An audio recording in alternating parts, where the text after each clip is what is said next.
Walsh. I live in Connecticut. I'm a business owner in Connecticut. I graduated from Georgetown in 1982, and I came to Georgetown on a basketball scholarship. I'm not tall, but I'm kind of mean. So,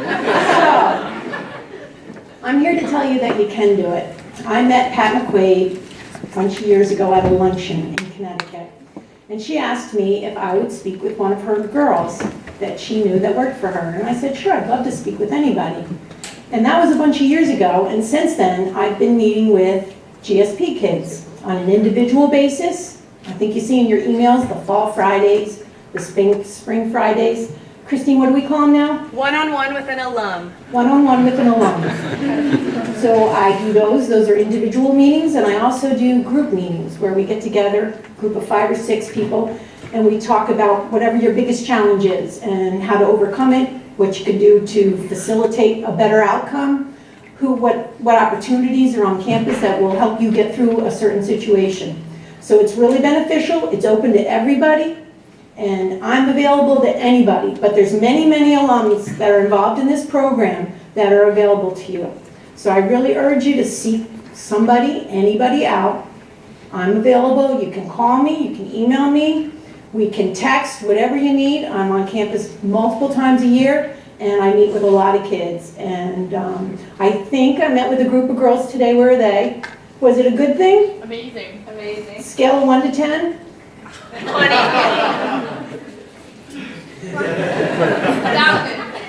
So I have one message to leave with you, and that is that you should get comfortable with being uncomfortable. Now, that's not a human condition that we're comfortable with, being uncomfortable. But that's something that, as a freshman, you just want to just give into that feeling. I'm going to be uncomfortable here today. I'm going to be uncomfortable in this class. I'm going to be uncomfortable walking into this room, trying a new opportunity, meeting with an alumni, reaching out to a professor, connecting with someone that may not look like me, feel like me, but I'm going to reach out and I'm going to try and be a little bit uncomfortable, because if you don't stretch and grow and take advantage of opportunities and you're not uncomfortable, then you're not doing the job that you were sent here to do by your parents and by your hard work at high school for 4 years. So today's message is get comfortable with being uncomfortable, because it's well worth it. It's part of your job here, and it will pay off, and before you know it, you're going to look back and say, gosh, I can do that now. Once you do it a couple of times, it gets easier and easier and easier. So you've done it, you made it.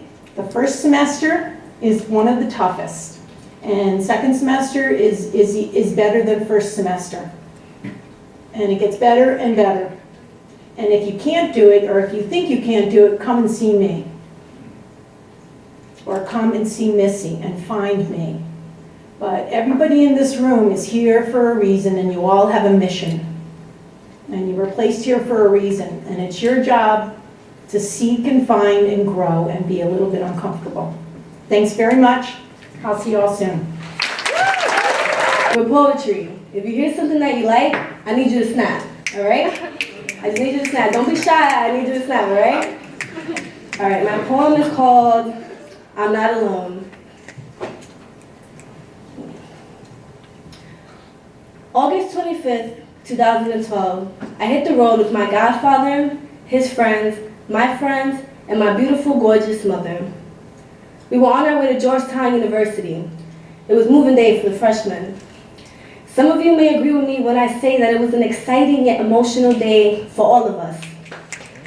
We had feelings so difficult to control. It was a moment in our dreams many people told us were never before told, but now we all sit here, proving wrong everybody, whoever told us no. And then we settled into our dorms with tears of both joy and sadness that inundated our campus as we waved goodbye to our parents, hoping that we can finally own up to this new independent status. And then we were thrown into an array of activities in NSO. There, we were told where the important buildings were. We were told where to go when we wanted to have some fun at night. And we were even told where to go to get some food when Leo's became too much to bear. For the first couple of weeks, Georgetown felt like paradise to me because it was everything I thought college should be, a concord of people working together to produce beautiful melodies. But silly me, I pushed aside any ideas of reality, avoiding that in every happy story there was some sort of conflict. I just never imagined that mine would be so intensified. I just never imagined that I would have to face academic struggles, feelings of inadequacy, battle with self-image constantly, emotions were a ticking bomb that no one ever heard but me. And I asked myself, why didn't anyone talk about this? But I guess there are certain things people attempt to cover up and put away, because NSO never told us where to run when we feel like giving up on some days. And I wish somebody would have told me that I would cry myself to sleep every night, biting my pillow tightly because I had to hold back my screams. And I wish somebody would have told me that I would break down after class because I thought I was not smart enough to hold the seats at Georgetown University. And I wish somebody would have told me what I'm openly expressing to all of you today, that you are worth it. That you can break down any barriers laid out in front of you even though you don't know it. That Georgetown chose you not because they were in need of more people, but because you showed that you had the power to not only change this campus, but to change our world. And it took until now for me to realize that this is an opportunity that none of us can miss. That we are not alone on this journey because God has our back on this. Thank you. Okay, so my name is Abigail Galvan. I'm a junior in the School of Foreign Service. I'm majoring in international politics with a concentration in international law, norms, and institutions. Okay? So I only have a little bit of time to talk to you guys. I'm going to get really quick, personal, real quick, all right? You guys ready for this? All right, okay. So my dad is a construction worker and my mother cleans houses. So do you know what I do every break when I come home? I'm right there cleaning houses with her. All right, so I don't know about you guys, but when I come here and I hear people speak, they always take it for granted that we're going to come to college, right? They're always like, oh, that's just the next step. Well, it wasn't like that for me. I was the first person in my family to go to college, and not only that, but when I was actually applying for university, I knew I needed AP credits because my college credits wouldn't transfer. My counselor told me no. Statistically, no one in our school has ever entered a school like a university like Georgetown, so it's not very likely that you'll get in. And you can't really afford college, so take the college credit classes because that'll help your parents out financially. And guess where I am today, here at Georgetown University.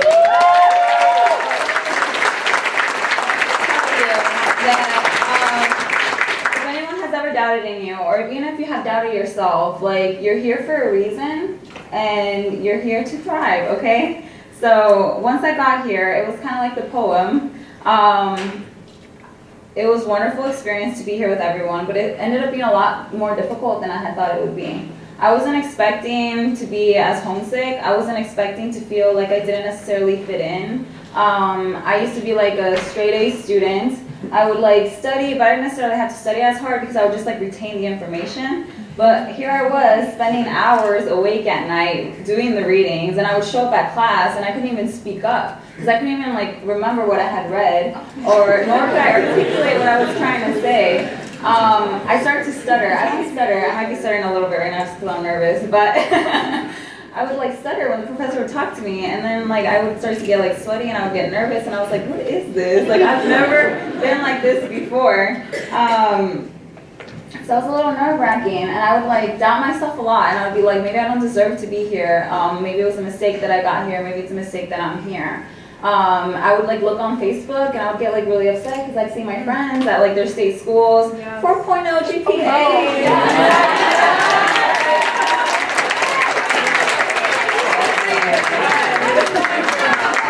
Or then I would think about like those inspiring stories of those people that would have like 2 jobs and like still like make straight A's, and I'd be like, what are these people doing? Like, how are they doing it? I'm like, I work 6 hours a week, which isn't a lot. And then I was like, I'm dedicating all my time to studying, and I'm still not getting the grades that I want. Like, after fall semester, I saw my GPA. I did not know my GPA could be that low. Like, that was not in my realm of reality. And it was really frustrating also because I was used to being involved in a lot of activities. Like in high school, I felt like a little queen. I would just like walk around, say hi to everyone. It was all in my head, of course, like, you know, but like I felt confident. I felt like I fit in. I felt like I belonged. I felt like I had something to give.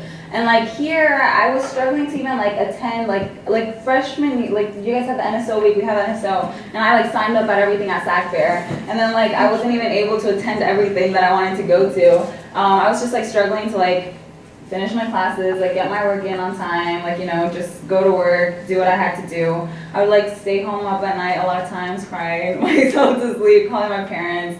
I would just like miss everyone at home. Yeah, so when I went, I was also struggling with Arabic. So who's in school foreign service here? Woo! Okay, so you guys have to take a foreign language, right? Okay, so I have to take Arabic. I had never had to learn a language. My first language was Spanish, and then I learned English just like everyone else, like in school. So I now had to learn a language, so that was very like frustrating to have to like sit there and memorize. I didn't understand the concept of memorization. Okay, so when I went home for the first break, it was great seeing my family, but I also kind of felt like a hypocrite because everyone was so proud of me. They were like, "Oh my gosh, Abby, you did great. Like you're amazing. Like you're there. You're at Georgetown. Like how are your grades?" And I'd be kind of like, "Oh, Georgetown's wonderful." And then they'd be like, "Oh my gosh, you must love it so much. You must be so happy." And like, because I'm living my dream, right? But except for like, I didn't feel that happy. I didn't necessarily feel like I was like living my dream. Yes, it was my dream, and I was so grateful to be here. But like I didn't feel like I had accomplished anything, and I kind of felt like a hypocrite because I felt like I was like fooling other people because I felt like a failure when I went home. And people would ask me, "How's school? How like, you know, how's school? Like, oh, we're so proud of you. Like, I can't believe you're at Georgetown." But it's like if they could see me at Georgetown, like they wouldn't really recognize me. I felt like. So the last day before I came back to school from home, we had like this family tradition where every weekend our family would come together. So like I'm Mexican, so I have like the large family. So, like all my cousins came over, and it was like 5 families, like 50 people in one house or 70 or something like that. And we're all like smushed in the living room. We don't even have enough seats for everyone. We're all sitting on the floor. We're watching movies. We're having a movie marathon. We had ordered some pizza, and I'm like sitting there, and I'm like, I'm so happy with my family right now. And I just kind of like got really overwhelmed. So I like ran over to like my parents' room and like I started to cry. And I was like crying privately because I didn't want my parents to hear me. Because I was scared that if they heard me, they'd be like, "Abby, it's okay. Like you did it. You went and you tried and you did your best. And I know that no matter what you do, I believe in you, you'll be able to do something of yourself." And I was scared that if they told me that, then I'd be tempted to stay. Because I always felt like I was capable of overcoming anything, right? Anything at all. And so I was like, well, if I stay, it won't be so bad. I mean, I know what that life is like. I know what it's like to have to work and meet the bills. And that somehow seemed a little less scary than coming to college because it was different. Like, there was no one I could relate to at home, or even like my friends who were at other universities. It wasn't the same experience that I was having. So I just kind of like held it in, went back to the living room, watched the movies with my family, made like my maleta, packed my bags, and then the next day, I got on that plane. And I wish I could say that I felt like different, and like, oh my gosh, I'm so ready for this. But no, it was like the ugliest day ever. It was so gray and dreary, and I don't know about you guys, but like Georgetown is ugly. Like the first day back for spring semester. Because like in Christmas, they have all the lights up, and it's like beautiful, and you're like, oh, I go to Georgetown, oh, this is so pretty. And then when you come back, it's daytime, all the Christmas lights are gone, and it's just like really gray and dreary, and it's like damp. At least it was damp that day, it was really cold. I was really upset. But like it was a little different because like while the first time I could have claimed ignorance, I didn't know what I was getting into. I mean, people tell you what college is going to be like. They tell you, oh, it's going to be hard, you're going to have to study, you're going to have to time manage, it's going to be difficult, like, you know. They tell you and they tell you and they tell you, but you don't really understand until you go through it. So the second time, I couldn't say that I didn't know what I was in for, because I knew. But this time it was more than just about making it day by day, just surviving. I wanted to thrive. Because this was my dream, and it was like so close to me, like I was right there. How could I just like throw it away, you know? So like I made up my mind. I was gonna be here at Georgetown. I was gonna try not to complain as much. I was gonna like make the most of my situation. So I started to think about, okay, well, what will make me feel more comfortable? What will make me feel more at home? I actually saw this program, Kino Border Immersion, which is like one of the alternative spring breaks, and I applied for it. I applied for it for 2 reasons. One of the reasons I came to Georgetown was because I wanted to grow spiritually as well as intellectually, and it really attracted me that it was a Jesuit university. And another reason was, well, my history background, I'm in international politics, I'm interested in immigration reform and things like that. So it's kind of like a fusion of both of those like desires that I had. I went on this trip, and it was like the best experience I've ever had. I was with 11 other students. Father Brian, you guys have seen Father Brian, yes? There's no Father Brian is? Okay, so he was like one of the chaplains, and then Christy Tate, who used to be in charge of DC schools, was also in that program. And it was wonderful because I was able to, we were working with an immigration community, and for 4 hours we were able to stay in Mexico and work at a comedor, which is like where they would feed the people that had just been deported. We went to like a deportation center and things like that. So this was like this is my history. Like, I'm first generation United States citizens. My parents had to get their papers. Like, that's my reality. That's what I've lived through. And it was just like interesting to see that I could be like on the other side, on the side where I would be capable of making change. Not just seeing it from, oh, this is what happens to me, this is what happens to my family, this is what I experience, but here I am in a position where I'm learning about it in a different way so that I can learn how to overcome this problem. And then we had reflection, which was really good because I was able to like sit there and like dissect a lot of my experience. I would get like a lot of feelings of guilt also because I would like learn so many things and see so many beautiful things, and then like just speaking to the professors here. I don't know about you guys, but in that semester I was telling us, you guys are the best. You guys will rule the world. Like, you guys are like a small percentage of like, you know, you guys get to like write the laws and things like that. And it was just kind of like, it would make me feel guilty that I was here having this opportunity and I couldn't share it with my family back home.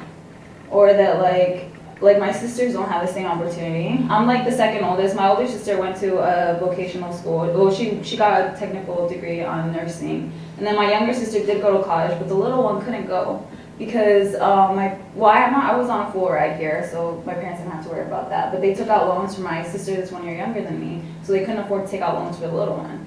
And so like that sometimes does feel bad. It feels guilty, the fact that I'm here studying and my little sister is at home working, helping pay the bills for the house. And I always thought, well, I'm older than them, so that would be my place to do that. This summer when I went home, I actually went to Mexico for a little bit, and I spoke with my older cousin, and he told me, he's kind of like in a similar situation as me, except for he's in Mexico. And he told me, like, Abby, like, the best thing you can do right now is go to school and follow through on your dream. He says, like, if you drop out and you start working to help your family out, like, what's that gonna do? Like, you know what happens if you drop out and you go to work. Like, maybe you'll help pay the bills for a couple of times, but you're not gonna help your family move forward and move out of that. He says, if you stay through this, like, think of how proud your parents are of you. And I know my parents are proud of me. I'm sure your parents are proud of you. Like, a lot of times it's a little difficult because they have like so much pride in you. I don't know about you, but I feel sometimes like I can't let them down. And he's like, they're very proud of you for being where you are. You have to finish. If you can't finish for yourself, finish for them. And that kind of gave me like a task. You have to go to school. You have to do what you're here to do. Like, no more feelings of guilt.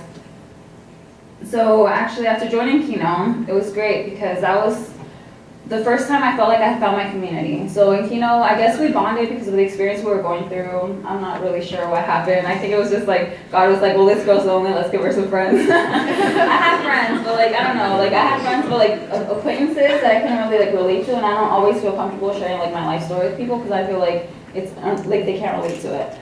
So like, why bring it up? But these people, because of the reflections and everything, they knew about me, they knew about my life history and everything like that. And I was just like a place where I could be comfortable around them. We actually, part of the program was that you have to come back and you have to bring what you've learned back to campus.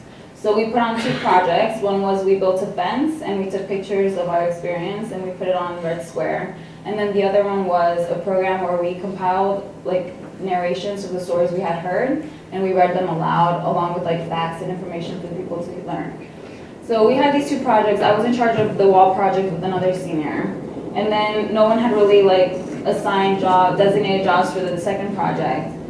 And as the day was coming closer where we were supposed to put the program on, and no one had started to do anything, I kind of just like was like, well, it's not like we can show up and like there isn't a program for anyone to see. So I started to mobilize myself. And I started to send out emails and be like, hey guys, we need to do this. Like, what can we do to get this done? And all of a sudden, I started to feel like back at home. I started to feel like me. Like, this is me. This is the me that I like to be. Like, the one that gets things done. The one that, like, is in charge. The one that, like, feels at home and feels comfortable and has something to give.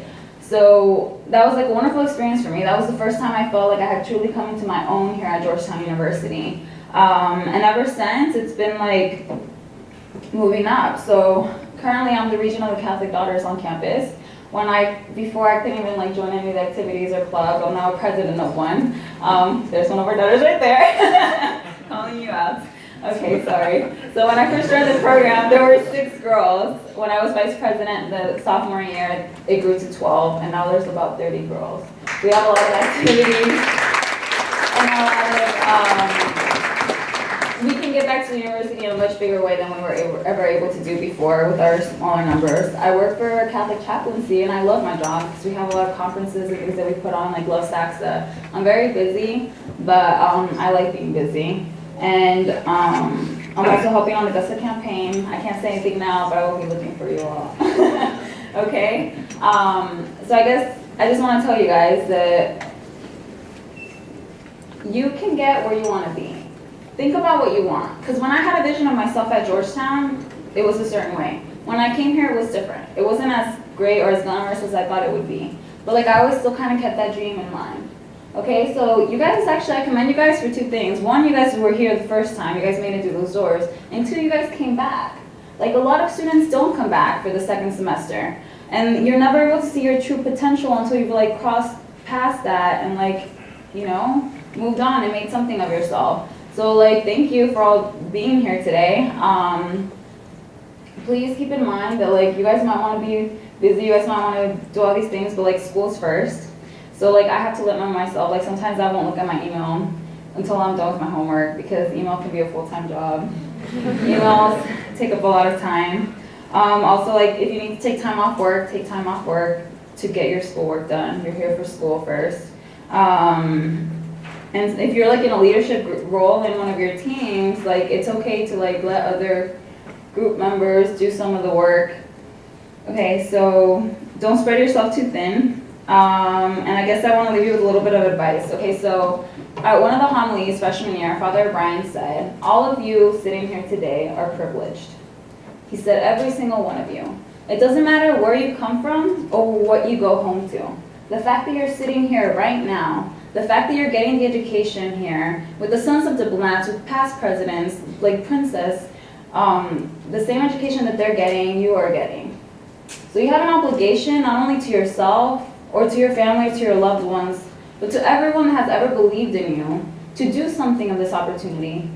Be responsible for it. And the way you can take responsibility for this gift that you're being given is by speaking out when you need help. You guys have a lot of great resources here. GSP is a great resource to have. If you guys feel like speaking out to chaplains and residents are here, and even like the other alums in the program, we're here for you all. So like speak up if you need help.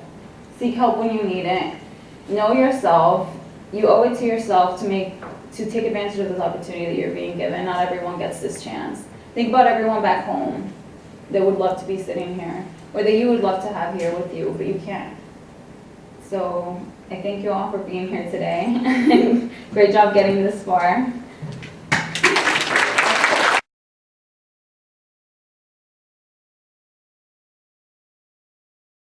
Good evening. It's a great pleasure to be here. There are many people I think who have worked really hard to put this evening together, and maybe for a second we could just stop and give them a big thanks. Everyone in the Financial Aid Services Office, Patricia, Alberto Morales, who has been incredibly dedicated and committed to doing this.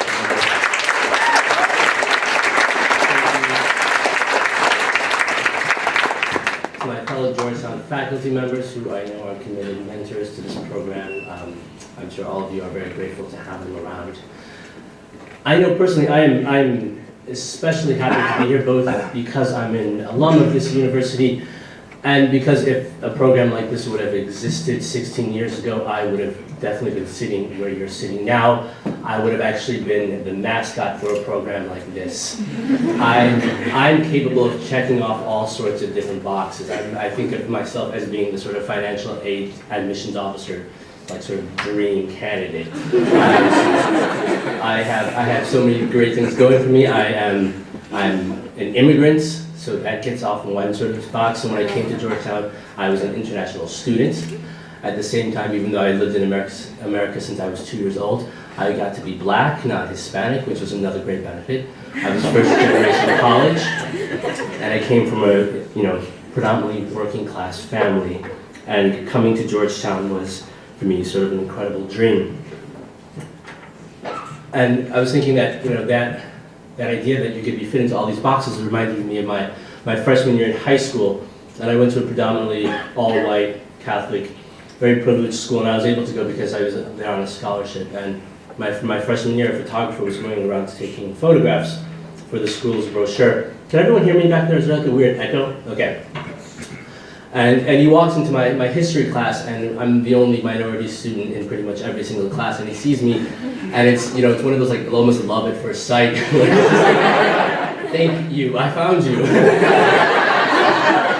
And for the rest of the day, I was constantly going in and out of my classroom because I posed for literally every single class photo. There I was posing with like a junior chemistry class, a sophomore math program.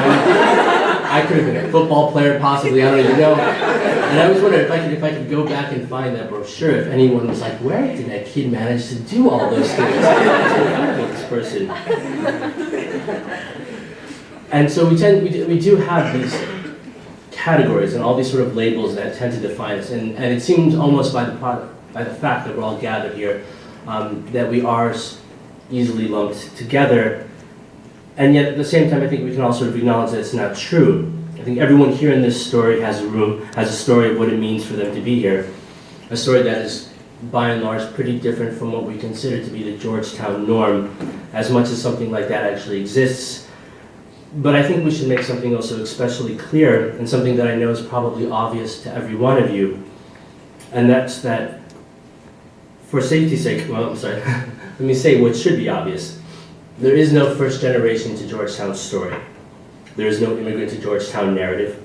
There is no black, brown, white, Asian, South Asian, rural, urban, poor, middle class, New Jersey. I worked hard to be here. Everyone expected to be here Georgetown story that can encapsulate or even begin to encompass who every single one of you are as an individual.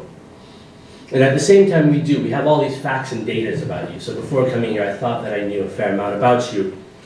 And some of these numbers are maybe a little bit familiar to you. For example, 75% of you in this room are the first generation to go to college. 70% of you went to public school. 78 of you are in the college. 26 of you are in business. 17 of you are in nursing. But the problem is I'm a novelist, and so I tend to be fairly skeptical about facts. And one of my favorite novelists has a line in one of her characters where she says, "Facts tell you nothing. If anything, it's actually facts that need explaining." But I went back to the financial aid office in Alberta and I said, well, give me some more numbers. Let me see what I can come up with. And maybe many of you know this, but our current provost at Georgetown, Robert Groves, used to run the Census Bureau. And he was very, very good at that job, so good that they brought him here to Georgetown. And so it turns out there actually is even more information about here than you even knew. And so I found out, according to them, that 22% of you have fallen asleep briefly in class. And out of that 22%, 5 of you have raised your hand unexpectedly, even though no one was asking a question. 43% of you have felt certain or fairly certain that you are the only one in the classroom who understands what the professor is saying. 82% of you have changed the font or spacing on a paper hoping no one would notice. I will tell you now, your professors always notice. More than 1% of you, but less than 1% of you have wondered if you made the right decision coming here. Too many of you wonder if you belong here. 16% of you wonder why so many students talk about going to Yates all the time. A significant number of you call home daily, or close to every day. And when you hear the voice of your family and friends back home, you wonder for the 10th or for the 100th time how to explain your life as it looks to you now. An unknown number of you try to avoid calling home for reasons that can never be adequately explained or justified to anyone else. A higher than average number of you has felt like everyone in the classroom was staring at you. A higher than average number of you has been or will be stared at by everyone in the classroom because yes, your experiences and opinions are distinct, and at times critical to the learning that will happen in that class that day. And far too many of you, by which I mean more than one of you, will remain silent precisely because of that fact. And that classroom will be a little bit poorer that day as a result. Somewhere between 10 and 90% of you feel at times this overwhelming pressure slowly mounting on you. And you look around at your roommate and your friends or the other students in class, and you think that in comparison their lives must be weightless, and that what they suffer from is the burden of having too much, while you alone carry the weight of a mother, a father, a family, and friends who through you always want more. And that 10 or 90% of every one of those people will feel at least once that that weight is a bit too much, and that perhaps they are drowning. But out of that 10 or 90%, none of you will drown. And no load will feel too heavy because you will have life jackets and safety vests here in this room and outside this campus who will prop you up when you need it most. Now those are just the statistics from the Alberta's office, and again, I'm not a mathematician or a statistician, but I did go back to them, and I thought, well, let me see if I can apply my own data set, and I used my own numbers and my own Excel spreadsheet, and I came up with some other things that I thought were going to be kind of interesting. And what I've, again, this is fairly subjective at this point, but I do think this is going to be fairly true.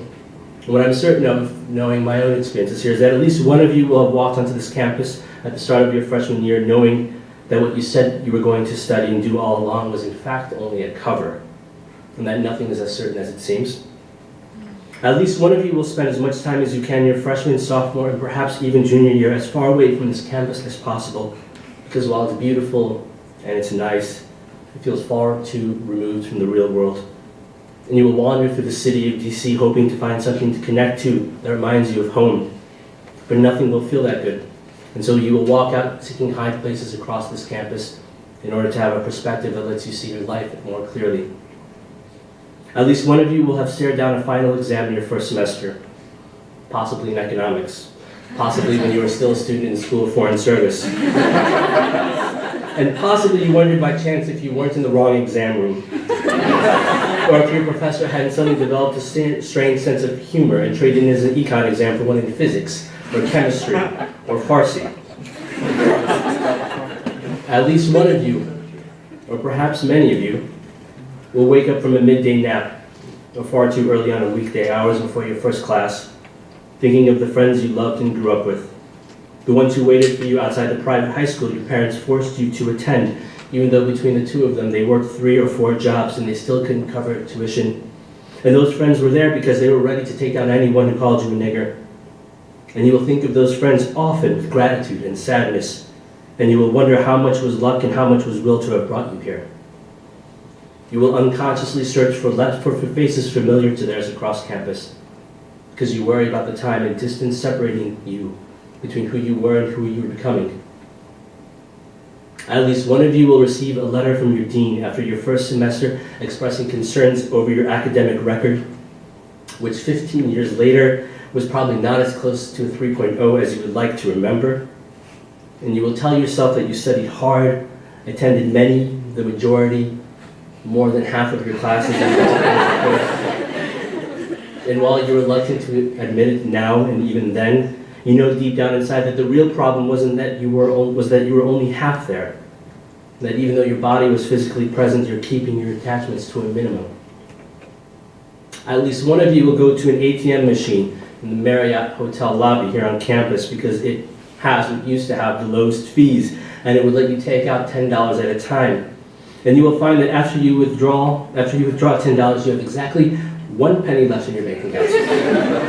And you will keep that ATM receipt in your wallet for weeks until the number is no longer legible. Because strangely, it's comforting knowing you have nothing left. And that what your friends say, let's go to the movies, dinner. There's no more worrying if you can or can't go. You can't. And that's fine. And that there's no loss that comes with that. Because what really sucked was the pretending. And when you talk to your mother later on and she asks you if everything is okay, if you have everything you need, you will tell her, yes, it's fine. Many, many more, if not all of you, will find that beyond these gates there is a city, a country, a world needing of your service. and that the most profound and most memorable experiences of your time here will come from the hours spent helping a child learn to read at a school or at a shelter or at a protest arguing for a cause greater and more important than yourself. You will stretch yourself across this city, and by doing so, learn that justice and equality are not nouns but verbs that depend on our actions to keep them living. You will feel small walking through housing projects while listening to the stories of the homeless. More than one of you will change your major so you can study what you really love, even though you've told your parents and relatives that, like a good son of immigrants, you will be a doctor. And then when you realize you can't stand blood or science, a lawyer. You will change colleges without telling them.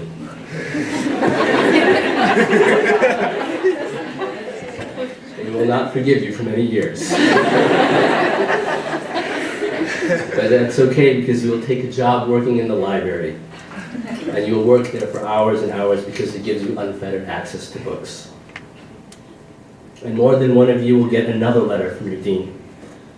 This time from the president, actually, congratulating you for having a 4.0.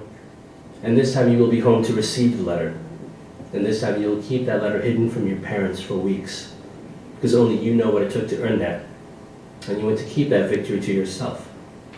Because while the number is important, it's only a fraction of the story. And what matters most is the knowledge that you are engaged, both with your heart and mind, and every time you walk into a classroom, you feel the room as an extension of yourself.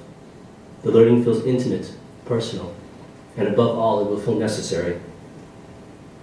Now, the numbers from this point, the statistics, get a little bit more speculative because I'm having to leap into the future, but if there's any point in which I think my numbers are going to be accurate, it's from this point on.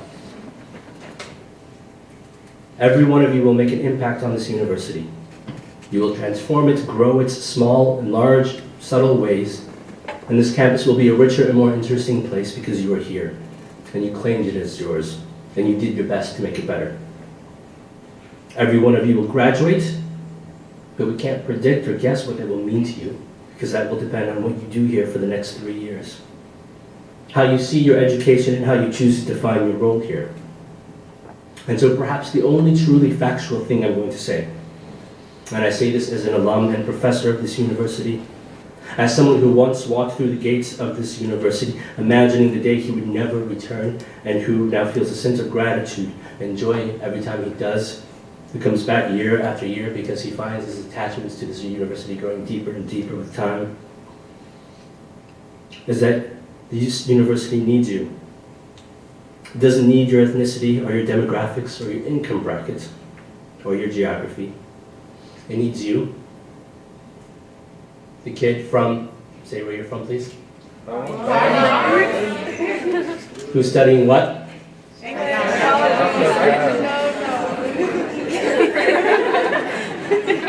Because it needs you to stand up and speak. It needs you to tell your story, your life, your thoughts. Thank you.